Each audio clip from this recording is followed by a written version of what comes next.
Napoleon the Great by Andrew Roberts. Picture yourself as an outsider. A young man, barely more than a boy, stands alone on a drizzly Parisian street. He's thin, almost gaunt, and when he speaks, his thick accent makes his fellow soldiers snicker behind their hands. He's from Corsica, a small provincial island that most people couldn't even find on a map. No money in his pockets, no connections to speak of, no powerful friends pulling strings in high places. He's a foreigner in a land that treats him like he doesn't belong. By every reasonable measure, his story should have ended right there, as just another forgotten name on some dusty military roster. But here's the thing about this young man. He was anything but ordinary. Within just a few short years, this same outsider would command armies with a genius that rivaled Julius Caesar himself. He would march boldly into the halls of power, sweep away a corrupt government like dust from a table, and place a crown on his own head as emperor. He would rewrite the very laws that govern nations, redraw the map of Europe with a decisive hand, and hold the fate of an entire continent in his grasp. His name? Napoleon Bonaparte. It's almost too wild to believe, isn't it? How does someone rise that far, that fast? What's the secret behind that kind of raw power and burning ambition? Today, we're diving deep into the heart of that question, guided by what many consider the definitive biography, Napoleon the Great by Andrew Roberts. This isn't just another dusty history book that puts you to sleep. This is a publishing phenomenon, a global bestseller that has completely transformed how we understand this larger-than-life figure. Andrew Roberts didn't just sit comfortably in some library somewhere. He actually walked the ground of 53 of Napoleon's 60 battlefields, feeling the terrain beneath his feet. He traveled to the remote island of St. Helena, where Napoleon spent his final, lonely days. Most remarkably, he pored through more than 33,000 of Napoleon's personal letters, many of which had never been seen by modern eyes, to truly get inside the mind of the man himself. And what he discovered was far from the one-dimensional tyrant that legend sometimes makes him out to be. Instead, he found a figure of absolutely dazzling complexity. A brilliant military strategist, certainly, but also a visionary lawgiver who shaped modern legal systems, a passionate patron of the arts, a tireless administrator who could work 20-hour days, a complicated family man who loved deeply if imperfectly, and a leader who inspired such fierce devotion in his followers that they would march through hell itself for him. By the time we finish this journey together, you'll understand not just how Napoleon conquered Europe, but the deeper principles of power, leadership, and ambition that he mastered. You'll learn about his famous star, that unshakable belief in his own destiny that carried him through both spectacular triumphs and crushing disasters. And you'll see why, more than 200 years after his death, his story continues to fascinate us, inspire us, and yes, even warn us about the dangers of unchecked ambition. So let's begin. Let's trace the unlikely path of that young, unknown Corsican and discover exactly how he became Napoleon the Great. Our story doesn't start with the thunder of cannons or the clash of armies, but with the quiet ambition of a boy on the sun-drenched Mediterranean island of Corsica. Napoleon Bonaparte, that's how he signed his name until he became a man, was born in Ajaccio on August 15, 1769. His family were what he later called petits gentilshommes, minor nobility with more pride than actual money. His father, Carlo, was a handsome, charming lawyer, but also the kind of man who spent money faster than he made it, leaving the family drowning in debts. His mother, Letizia, was a completely different story, strong, severe, and formidable. Napoleon would later credit her for his entire fortune. "Here was the head of a man on the body of a woman," he once said about her, and coming from him, that was the highest possible compliment. Young Napoleon was a solitary child, a troublemaker the other kids nicknamed Revolutionized. He preferred books to playmates, spending hours alone in a small room on the third floor of the Casa Bonaparte. There he devoured the lives of history's greatest men, Alexander the Great, Hannibal, Julius Caesar. He read Plutarch like other kids read adventure stories, and in those ancient pages he saw a reflection of his own destiny. Even as a boy, he felt deep in his bones that he was capable of achieving as much as these titans of the ancient world. This was where his ambition was first forged. He wasn't just reading for fun, he was studying the craft of greatness itself. He learned that history wasn't made by abstract forces or luck, but by men of iron will who could bend the world to match their vision. He even tackled Jean-Jacques Rousseau's 800-page novel La Nouvelle Héloïse at just 9 years old. It was a book that, in his words, turned my head. At 9, he was sent away to military school in France, a land he still considered foreign, to properly learn French. He mastered it in a mere 3 months. From there, he went to the Royal Military School of Brienne, and that's where the proud Corsican boy truly became an outsider.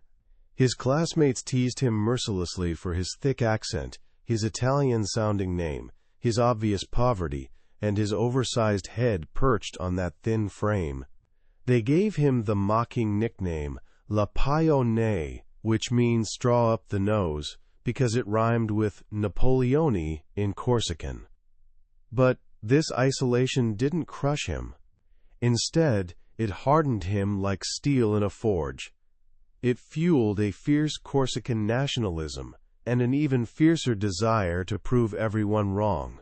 He retreated deeper into his studies, mastering mathematics, geography, and the art of war. To be a good general, he would later say, "You must know mathematics." He was preparing himself for a game that no one else even knew he was playing. The school's curriculum was steeped in the great man view of history, presenting the heroes of the ancient world as models to emulate. For Napoleon, this wasn't just an interesting academic theory. It was a career path. This period was also marked by an almost violent patriotism for his homeland.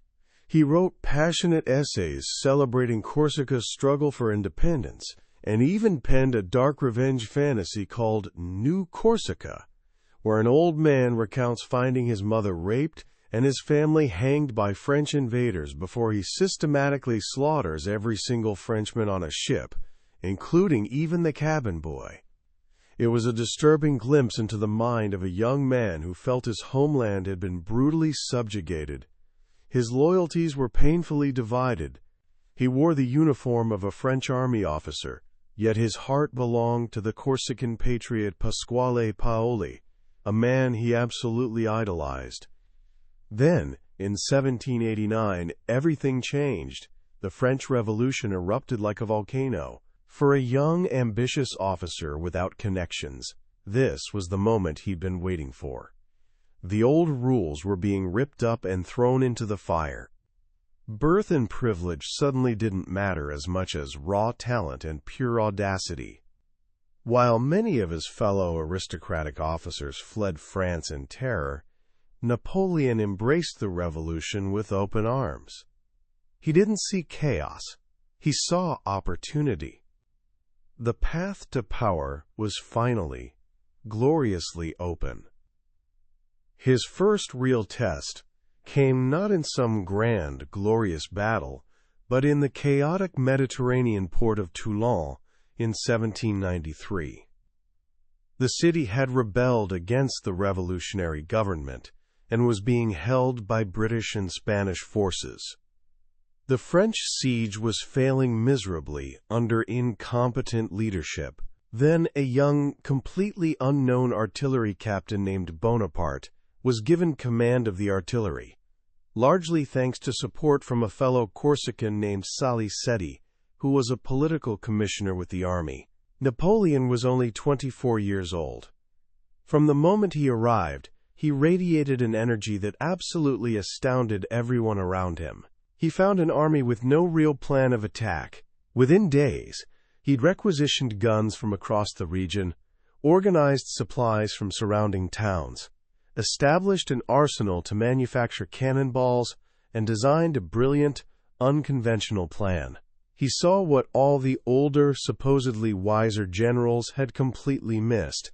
The key to taking the city wasn't a bloody frontal assault, but the capture of a single strategic promontory called Leguiette, which overlooked the harbor. From there, his guns could rain down heated cannonballs onto the British fleet anchored below. He was absolutely tireless, often sleeping on the bare ground wrapped only in his cloak, never leaving his batteries. He showed immense personal courage, at one point picking up a blood-soaked ramrod from a dead gunner to help load a cannon himself, an act he believed gave him the scabies that plagued him for years afterward. He was even wounded in the thigh by an English bayonet. His plan worked to perfection. The British fleet was forced to evacuate in panic, and Toulon fell. For his pivotal role, Napoleon was promoted to brigadier general.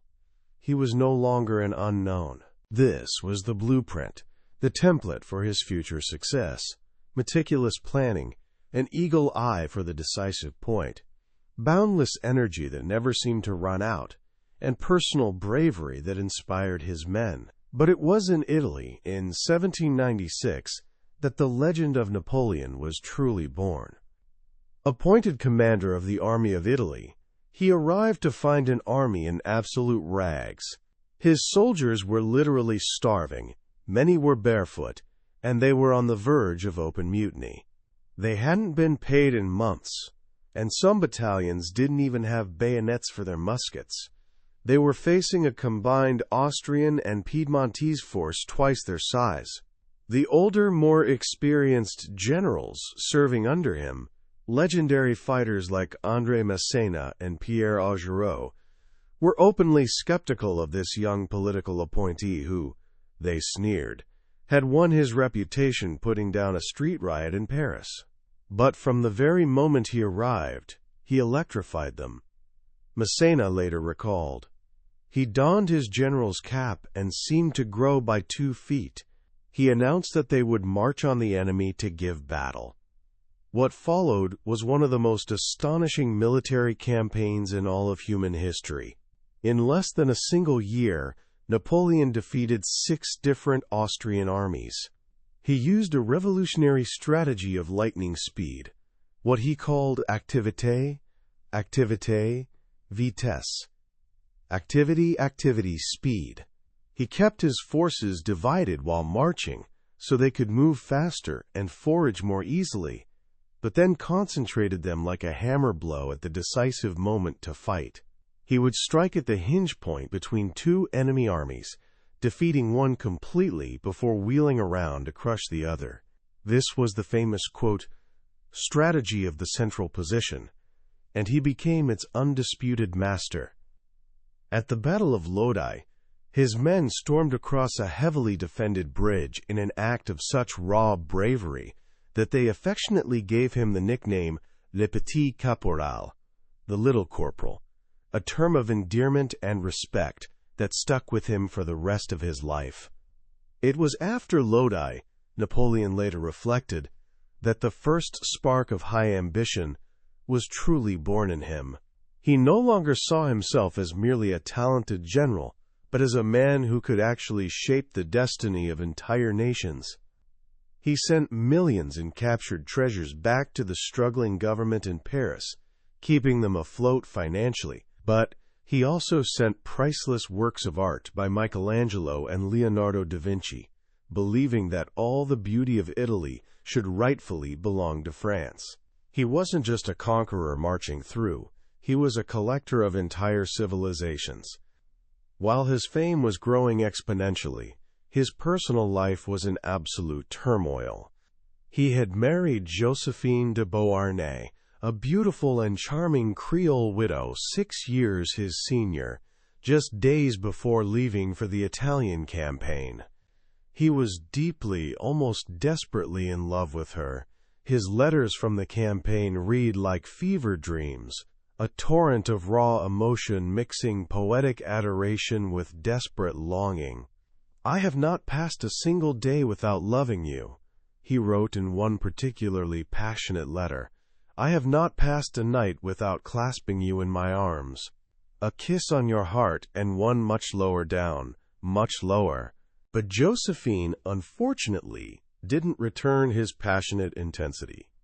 While he was busy conquering Italy and making history, she was back in Paris, thoroughly enjoying the social scene and carrying on a rather public affair with a dashing young hussar officer named Hippolyte Charles. When the news eventually reached Napoleon, it was absolutely devastating. It was a betrayal that would leave a deep, permanent scar on his soul. After his stunning triumphs in Italy, Napoleon sought an even grander stage for his ambitions: Egypt. He dreamed of literally following in the footsteps of Alexander the Great, of creating a vast Eastern empire that could threaten Britain's precious trade routes with India. The expedition that set sail in 1798 was more than just a military venture. He took with him 167 of France's greatest scholars, scientists, and artists, the famous savants, to study and meticulously catalog the wonders of ancient Egypt. This unique fusion of military conquest and Enlightenment learning was quintessentially Napoleonic. The campaign opened with a stunning victory at the Battle of the Pyramids, where his disciplined squares of infantry methodically shattered the wild charges of the legendary Mamluk cavalry. It was here that he delivered one of history's most famous battle speeches: "Soldiers, from the top of those pyramids, 40 centuries are contemplating you." But the Egyptian adventure soon turned decidedly sour. At the Battle of the Nile, Admiral Horatio Nelson utterly destroyed the French fleet at Aboukir Bay, effectively cutting Napoleon off from France and any hope of reinforcement or escape. The army was ravaged by plague and dysentery. Ambitious invasion of Syria ended in a bloody failure at the brutal siege of Acre, a defeat that completely thwarted any dream of marching all the way to India. Yet even in this crucible of suffering, Napoleon's ability to inspire his men was absolutely unmatched. He famously visited the plague-stricken soldiers in the hospital at Jaffa, actually touching them to demonstrate he wasn't afraid, a scene that was later immortalized in a famous painting by the artist Gros. In 1799, with his army stranded in the desert and disturbing news from France telling of political chaos and military defeats, Napoleon made one of the most fateful decisions of his life. He essentially abandoned his army in Egypt and secretly sailed back to France, somehow evading the British naval blockade. He returned to an absolutely hero's welcome.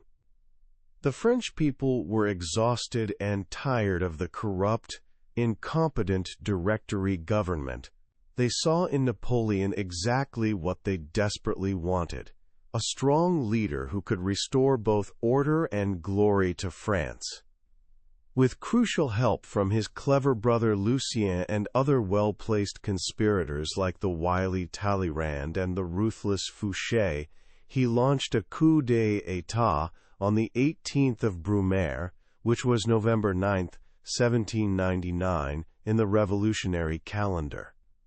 It was actually a rather clumsy, almost farcical affair. At one dramatic point, Napoleon, completely unused to the messy world of parliamentary politics, was physically manhandled by furious deputies in the legislative chamber, and had to be dramatically rescued by his loyal grenadiers, who stormed in with fixed bayonets. But despite the chaos, it succeeded. The Directory was overthrown, swept away, and Napoleon was named first consul. At just 30 years old, he had become the effective master of France. "We have done with the romance of the revolution," he declared with characteristic decisiveness. "We must now begin its history." As first consul, Napoleon unleashed an absolutely torrential burst of energy that fundamentally reshaped France from top to bottom. He worked tirelessly, often 18 brutal hours a day, personally attending meetings of his new advisory body, the Conseil d'État, where he consistently astonished even seasoned administrators with his lightning-quick grasp of incredibly complex subjects and his relentless, penetrating questioning. His single greatest achievement was undoubtedly the Napoleonic Code, a unified body of law that brilliantly enshrined the revolutionary principles of equality before the law, secure property rights, and genuine religious toleration.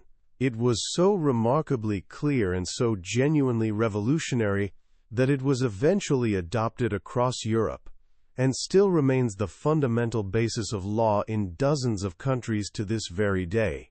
He completely reformed the chaotic finances, creating the Bank of France, which finally stabilized the currency after years of devastating hyperinflation. He centralized the entire administration, creating the efficient system of prefects that still governs France today. He established the lycée system of rigorous state secondary schools designed to train a new elite based purely on merit and ability, not on birth or connections. He even healed the bitter rift with the Catholic Church by signing the Concordat with the Pope, a politically risky move that was deeply unpopular with his fiercely anti-clerical generals, but absolutely celebrated by the vast majority of the French people, who had never stopped being Catholic in their hearts. He was, as one perceptive historian memorably put it, the Enlightenment on horseback. But lasting peace remained frustratingly elusive. In 1800, he personally led his army on a daring march across the treacherous Alps, in a conscious repeat of Hannibal's legendary feat to decisively defeat the Austrians at the Battle of Marengo. It was a stunning victory, literally snatched from the jaws of defeat, saved at the very last moment by the timely arrival of his dear friend General Desaix, who was tragically killed, leading the final, decisive charge. This crucial victory completely secured Napoleon's grip on power. This period was also marked by constant, terrifying threats to his life. Royalists, generously backed by British gold, continuously plotted his assassination. The most infamous attempt was the, quote, machine infernale, a massive bomb cunningly hidden in a harmless-looking cart that exploded just mere moments after his carriage had passed, on Christmas Eve, 1800. The blast killed 5 innocent people and wounded 26 others.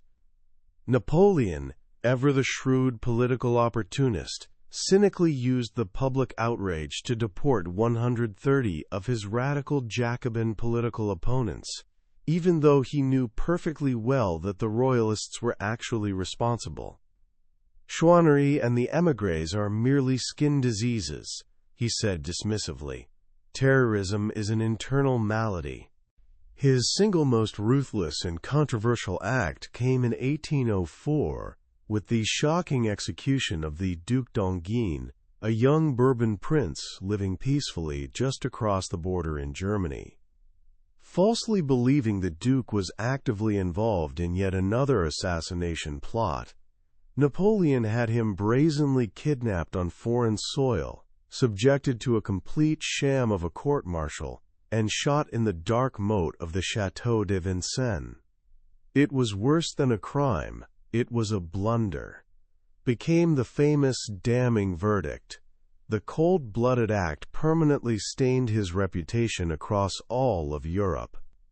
Calculating that only a hereditary monarchy could truly secure the future of his sweeping reforms and finally end the endless cycle of assassination plots, he crowned himself Emperor of the French in a magnificent, carefully choreographed ceremony at Notre Dame Cathedral on December 2, 1804, In a moment of supreme, deliberate symbolism, he took the crown from the Pope's outstretched hands and boldly placed it on his own head, clearly signaling to everyone watching that his power came not from God or the Church, but from himself alone. His absolute military masterpiece came exactly 1 year to the day after his coronation, on December 2, 1805, at the Battle of Austerlitz. Facing a significantly larger combined Russian and Austrian army, personally led by the young Tsar Alexander I and the Austrian Emperor Francis I, he executed what military historians still study as a perfect trap. He deliberately and visibly weakened his right flank to tempt the Allies into attacking there, luring them to foolishly abandon the crucial Pratzen Heights in the center of the battlefield. Then, as the legendary sun of Austerlitz burned through the thick morning mist in an almost theatrical moment, he launched an absolutely devastating assault on the now weakened enemy center, splitting their entire army cleanly in two, and winning what many consider his single most brilliant victory. For the next several years he was the undisputed master of Europe, seemingly invincible.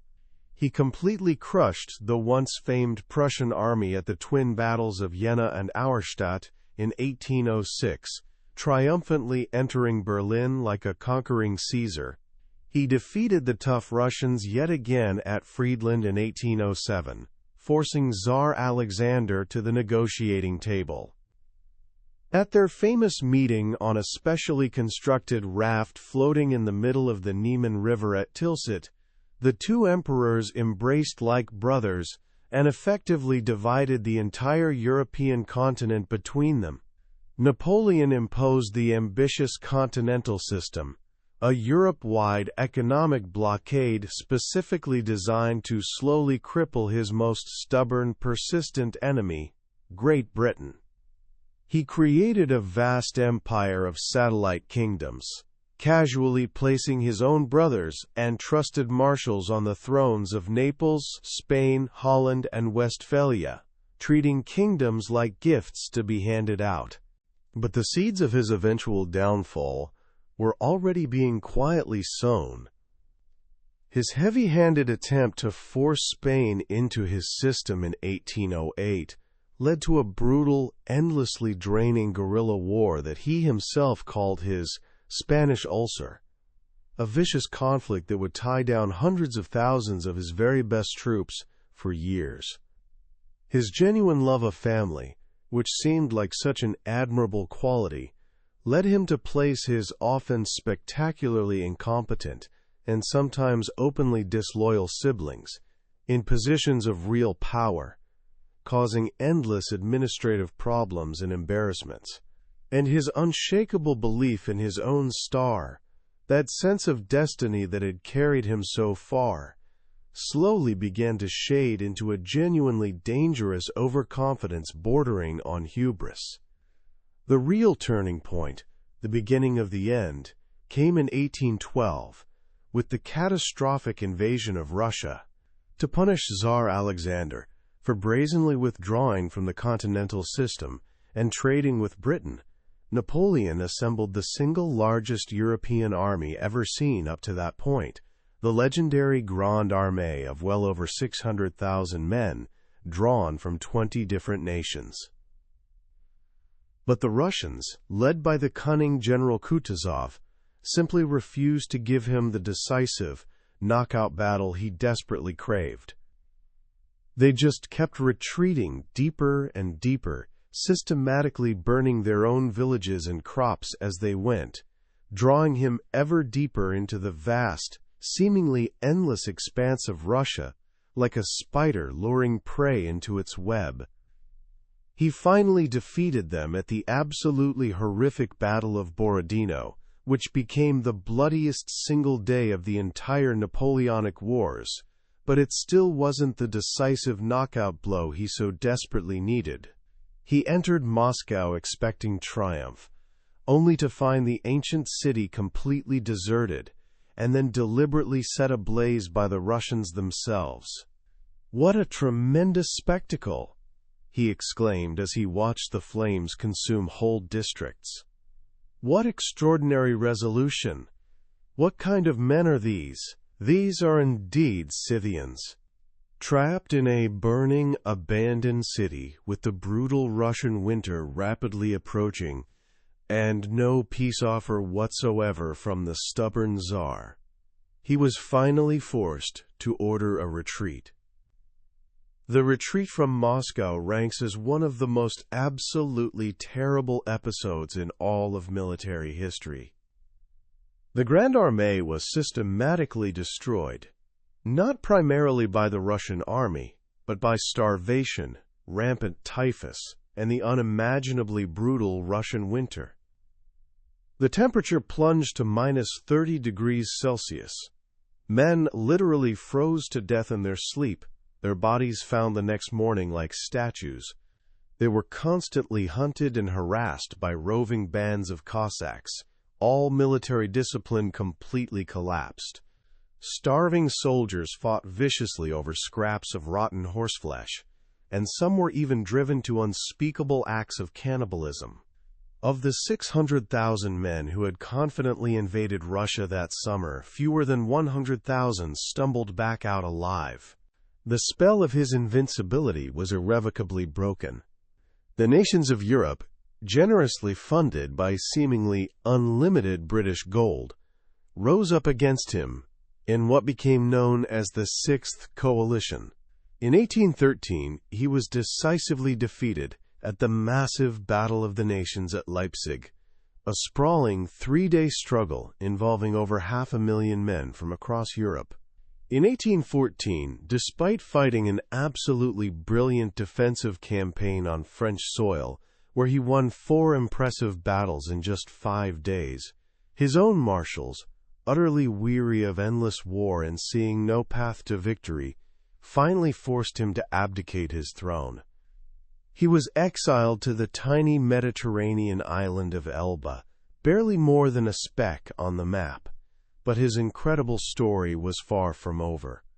In March of 1815, in what remains one of history's greatest and most audacious gambles, he escaped from Elba, landed back in France with just 1,000 loyal men, and began his absolutely final march back to power. The soldiers sent to arrest him, many of them grizzled veterans of his greatest victories, instead flocked to his banner like iron filings to a magnet. At Laffrey, facing down a royalist battalion with their muskets aimed directly at him, he dramatically opened his iconic gray coat and declared, "Soldiers, if there is one among you who wants to kill his emperor, here I am." The soldiers immediately broke ranks and erupted in cheers of "Vive l'Empereur!" Long live the emperor! He marched triumphantly all the way to Paris without firing a single shot, and for a brief electric period known as the 100 Days, he was Emperor of France once more. But the great powers of Europe absolutely would not tolerate his dramatic return. At the Battle of Waterloo, on June 18, 1815, he was finally, decisively, and permanently defeated by the combined armies of the Duke of Wellington and the Prussian General Blücher. It was a frustrating battle of unforced errors and missed opportunities, a long day when his old tactical genius seemed to mysteriously desert him. He delayed his crucial attack too long, failed to properly coordinate his forces, and fatally hesitated to commit his elite Imperial Guard at what proved to be the critical moment. This time, there would be absolutely no second chances, no dramatic escapes. He was exiled to St. Helena, a remote, wind-swept volcanic rock stuck in the middle of the South Atlantic Ocean, about as far from Europe as it was possible to get. There, a closely guarded prisoner of the British, he spent the final 6 years of his life dictating his carefully crafted memoirs, fighting an increasingly petty war with his humorless jailer, the by-the-book Hudson Lowe, and consciously constructing the legend that would long outlive him, He died on May 5, 1821, at just 51 years old, almost certainly of stomach cancer, the same cruel illness that had killed his father years before. His very last words, whispered as he faded, were, "France, Army, Head of the Army, Josephine." So here we are at the end of this absolutely incredible story, and we're left facing the same fundamental question we started with. Was he actually great? Andrew Roberts' answer, after years of meticulous research, is a resounding yes. But what exactly does that greatness consist of? It wasn't purely in his 60 battles, though his military genius is genuinely undeniable. It was fundamentally in his remarkable capacity to create lasting things. Think about it carefully. Before Napoleon took control, France was drowning in chaos. The revolution had descended into the terror's madness. The government was completely bankrupt, and the nation was basically a confusing patchwork of conflicting laws and ancient customs.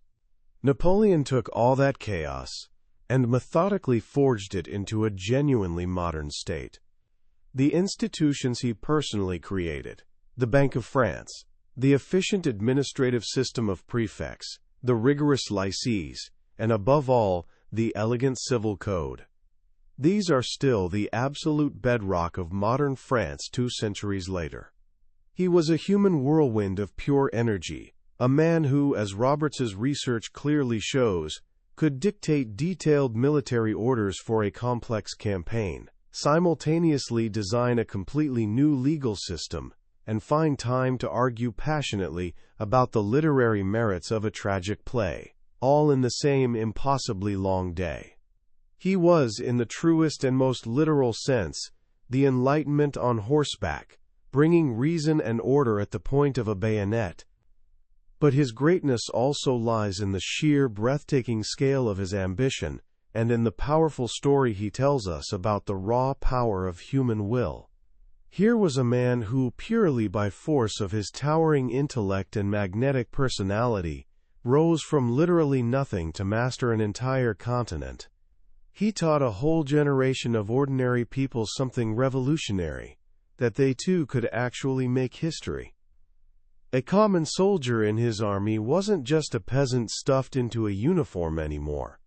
He was part of an epic, a grand adventure that would be spoken about in wonder for centuries to come. He taught ordinary people that they could make history, as one historian perceptively noted. Of course, there's an undeniably dark side to all this glory. His massive ambition came at a truly terrible human cost. The Napoleonic Wars engulfed Europe for over a decade and led directly to the deaths of millions of people. He could be shockingly ruthless when he felt it necessary, as the grim massacre at Jaffa brutally attests, and his enormous ego could lead him into genuinely disastrous errors, like the ill-conceived invasions of Spain and the catastrophic invasion of Russia. He was absolutely no democrat, despite his revolutionary origins. He believed firmly in order, clear authority, and concentrated power, and he was an absolute master of propaganda, a man who fully understood, in his own revealing words, that imagination rules the world. So what can we, and especially a young person just starting out on their own life's journey, actually learn from Napoleon's extraordinary life? First and most importantly, there's the crucial lesson of thorough preparation. Napoleon won his famous battles long before the first shot was ever fired. He won them in those lonely hours spent reading intensively in his youth, in his absolutely meticulous study of maps and terrain, in his almost obsessive attention to every detail. Whatever your chosen field, whatever your personal ambition, master your craft completely. Know your subject better than absolutely anyone else around you. That foundation of knowledge is the bedrock of all genuinely great achievement. Second, there's the incredible power of calculated audacity. Napoleon's greatest victories were all acts of carefully considered daring, crossing the treacherous Alps to completely surprise the Austrians, striking at the enemy's exposed center at Austerlitz when absolutely everyone expected a cautious defensive battle. These were calculated risks that other, more conventional commanders deemed completely impossible. Don't be paralyzed by fear of challenging conventional wisdom. Train yourself to see the opportunities that others consistently miss. As Napoleon himself once said, "The fate of a battle is the result of a single instant, a single thought." Be mentally ready for that critical instant when it arrives. And finally, perhaps most importantly, there's the vital importance of genuine resilience. Napoleon's life was a dizzying roller coaster of spectacular highs and crushing lows. He faced devastating defeat, personal betrayal, and humiliating exile, not once but twice.